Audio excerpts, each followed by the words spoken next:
As I mentioned earlier, when we were talking about lateral ankle sprain, the muscles along the lateral aspect of the leg are often injured. For many years, they were called the Peroneus, longus, and brevis.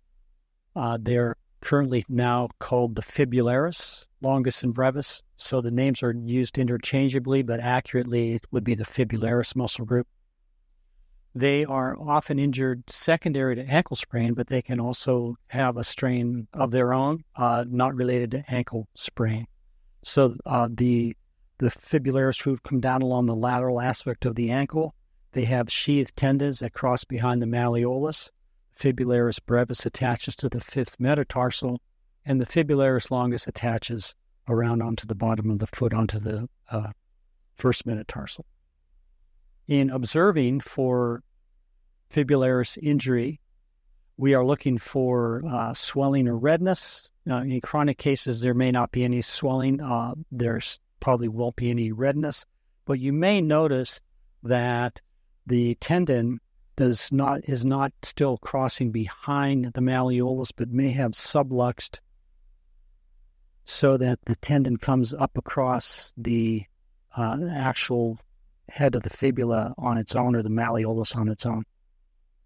For the range of motion testing, specifically for fibularis group, we are going to have the client go through active motion, passive motion, and we'll do some resisted tests. So, Sammy, I'm going to have you start by actively inverting your foot. What we're looking for during active motion is pain or discomfort, and where it occurs during the motion and what the quality of it is, if you will. And then active eversion, and then come back to neutral and active plantar flexion and active dorsiflexion. So we'll make note of any pain or discomfort that the client feels, followed by passive motion. In a fibularis injury, we would expect passive motion to be relatively pain-free, except at the ends of range where stretching the injured muscle or tendon may cause some discomfort. So especially we'd be looking for discomfort as we take the client into passive inversion and we stretch this whole muscle tendon unit. Sometimes during passive eversion, there's some pinching or jamming of the tendon as it comes down across the malleolus that might also indicate a pain process. Passive plantar flexion would not be thought to be painful. We would not expect that. Passive dorsiflexion could be slightly painful because there's some bit of stretch on the peroneal or fibularis group as we do this motion. Following passive motion, we've made note of any pain or discomfort, where it's located, at what point in the motion it occurs. We'll do some resisted tests because this is what really challenges the muscle tendon unit of the fibularis group. So with the foot in neutral, she's going to evert the foot. It's just sort of a moderate level contraction. We hold that for a few seconds just to see if it generates any pain symptoms and relax. If that generates pain, that would be a positive test for some issue going somewhere along the fibularis muscle belly or tendon. And the client may be able to pinpoint where the pain occurs, which is a good information for us to have as we get into our palpatory exam. For fibularis injuries, we would not expect the resisted inversion to be uncomfortable, but we're going to give that a shot anyway. Go ahead and try to push your foot in and relax.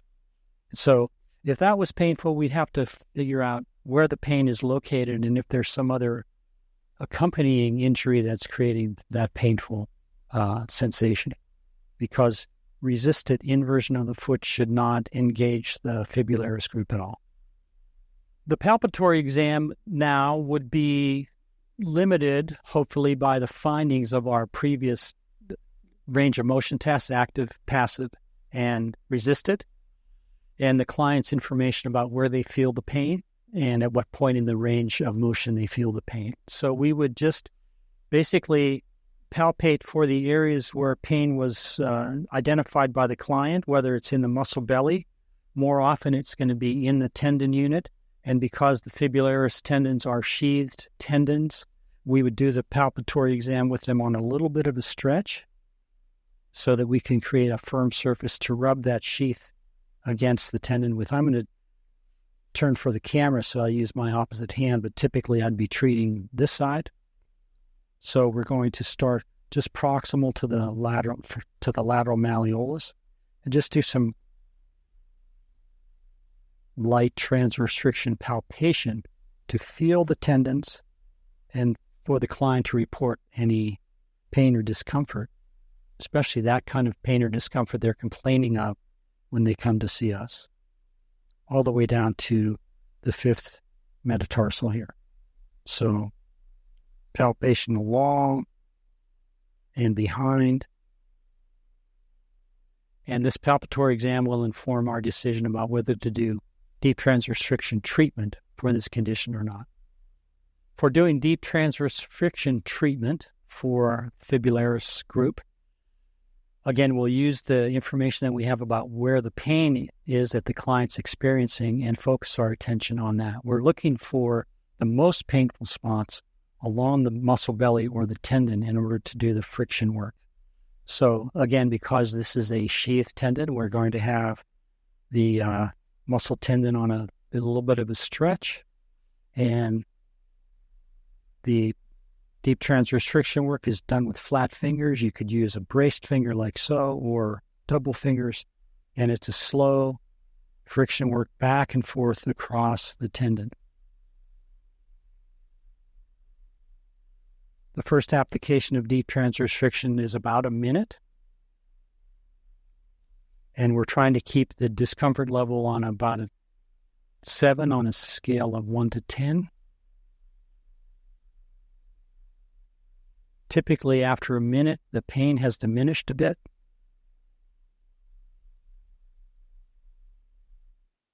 We could also be treating somewhere down here along just underneath the malleolus. Wherever the most painful spot is on the tendon unit is where we apply the deep transverse friction. Following the deep transverse friction work for the Fibularis group, we can do some isolytic contractions to help reset the muscles. Isolytic contractions, as you recall, are eccentric contractions with the client resisting the lengthening of those tissues. We're going to start with the tissues in the shortened position. So Sammy's going to evert her foot to shorten the Fibularis group. And then I'm going to invert her foot while she resists that motion. So that would be an eccentric contraction. We're loading the muscle, keeping it loaded even while it's lengthening. And we're going to start with mild resistance on Sammy's part. So Sammy, I'm going to start to pull you into inversion. Let me have it.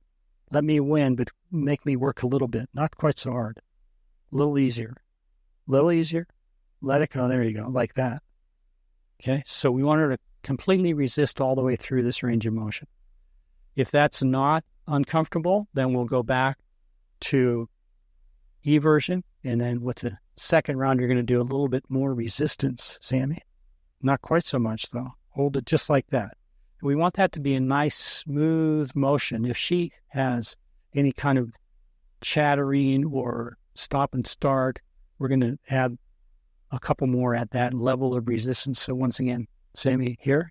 And so this is nice and smooth. She's able to control that nicely. We're just trying to re-engage this Fibularis group. So you do 2 or 3 rounds of isolytic contraction here. And just as a finishing touch, you could do some facilitated stretching for the same muscle group.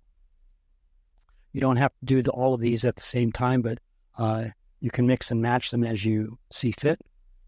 A facilitated stretch, we start with the muscles lengthened as far as she can actively go in the pain-free range, and then she's going to try to do an isometric contraction, now contracting these muscles, and press out against my hand. That's an isometric contraction, getting ready for the muscle to lengthen even farther and relax, and then stretch by actively pulling into inversion. And she could do that. We could do that a couple of times with her.